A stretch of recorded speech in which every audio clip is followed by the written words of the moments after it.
Following reported attacks on offices of the Independent National Electoral Commission, INEC, at Abeokuta in Ogun State and Ede in Osun State, the Commission's headquarters had convened an emergency meeting of the Interagency Consultative Committee on Election Security. This meeting held earlier on today. So with 105 days to the 2023 elections, not only must we not leave any stone unturned, Tony, we must not leave any turn unstoned. I'm telling you, we need to make progress in Nigeria. It hurts that year in, year out, we say that we are complaining about this. America, for instance, is going through the midterm elections. Midterm election. And we don't hear any such thing. No noise. No noise, because it's a process, a routine. Ours, it's always, riddled in controversy. Some people feel that it's time, people must hear us, it's time to make noise, it's time to destroy things.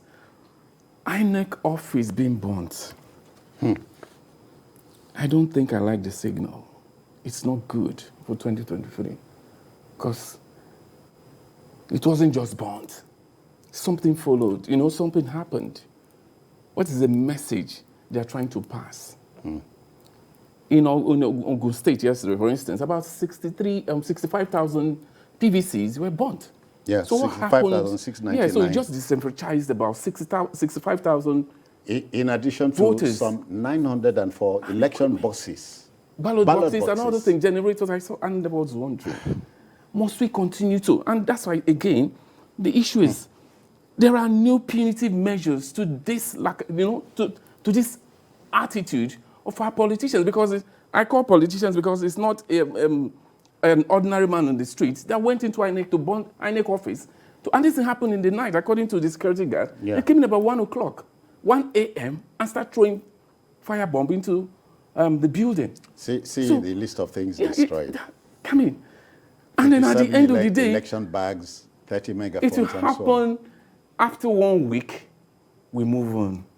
I will not hear the matter. We're not going to talk about the matter again. But what do you make of the statement of the IGP, Usman Baba Alkali? He says some arrests had been made. He should go further than making That is exactly what I'm saying. Some arrest has been made, and it ends there.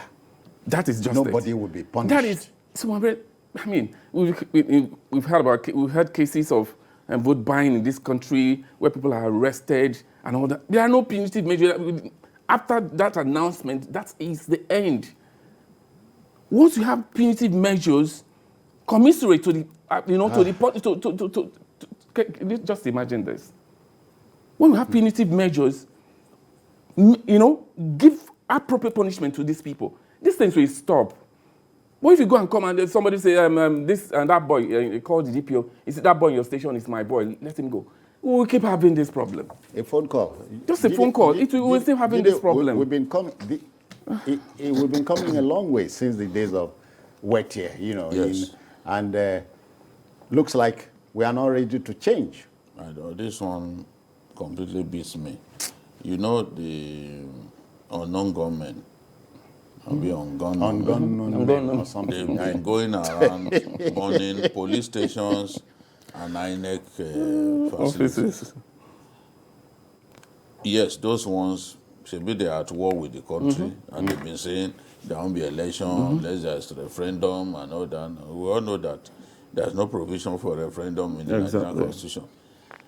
Now, this sort of thing happening in the Southwest is strange to me. What is the intention? Yes.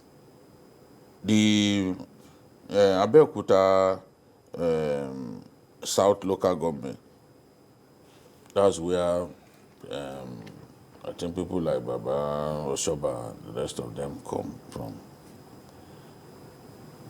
And Amosun.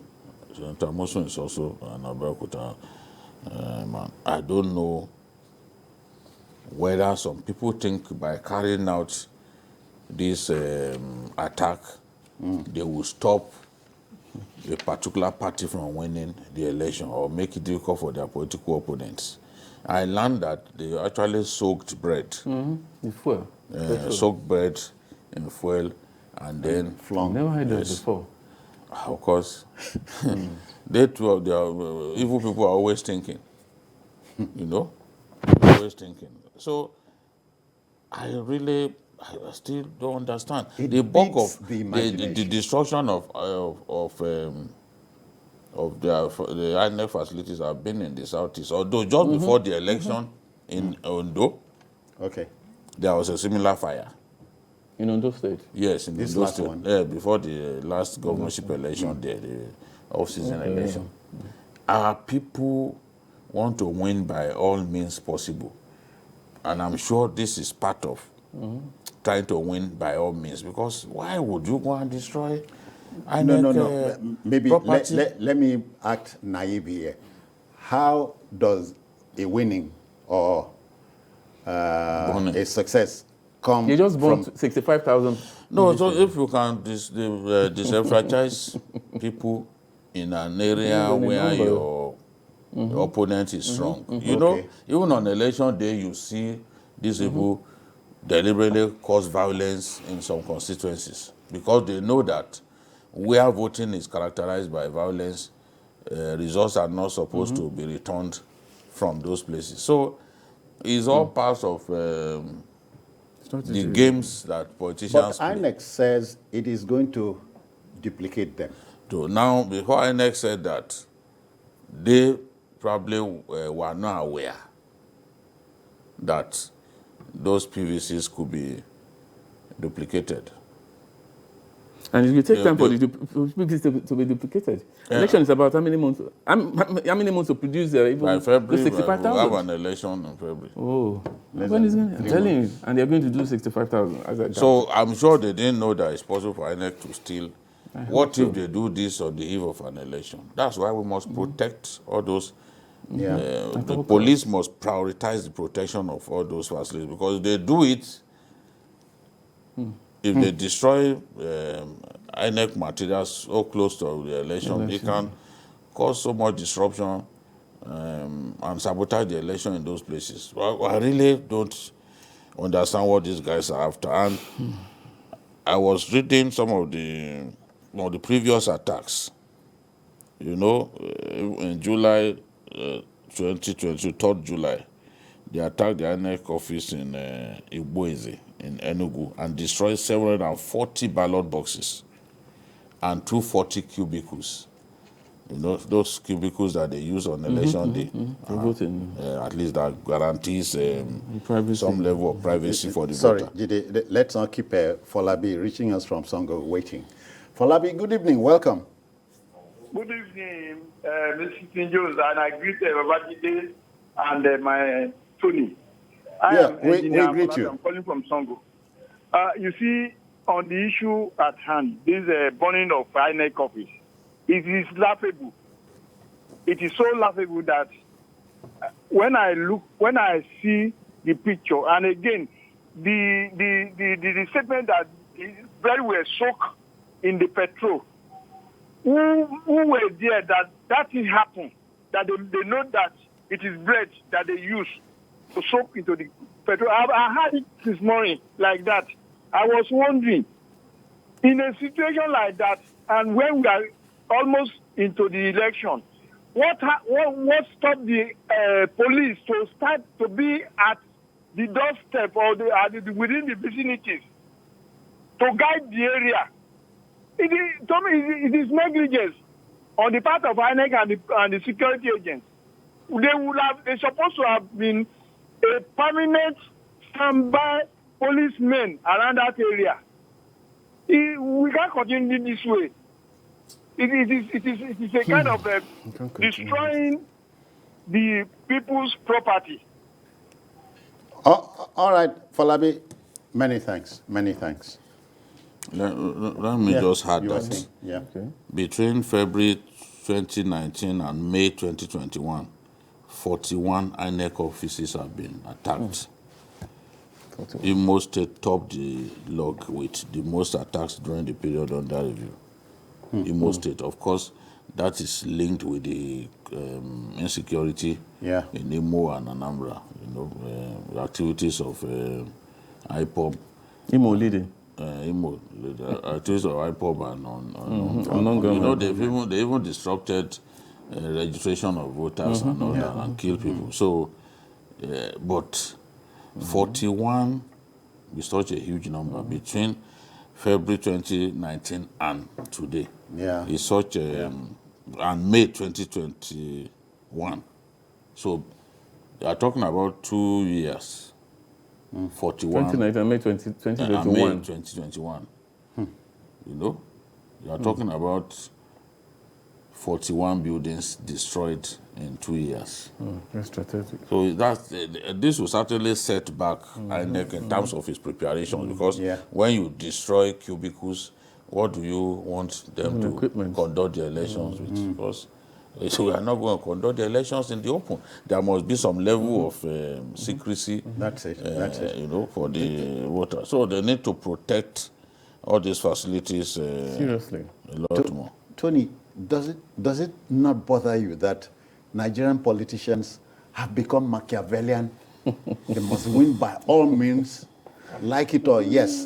And when you hear things like this state is a so-so party state, you are wondering who gave it to them. So that's speculative too. The system made it possible for them to commit this and most times commit this crime and escape it untouched. And the guys who carry out these crazy jobs are paid. They are paid, and because they have the backing of the person who sent them. Most times, they are known personalities in the society. And so the police knows them. Most of these police DPOs that you see, somebody made it possible for him to be the DPO of that station. So also, the area commander, and then just like that. So there are some cases that will come to your table and you look at the personality involved, you say, oh, no, don't, and the matter dies like that. Until, we need to rejig the system.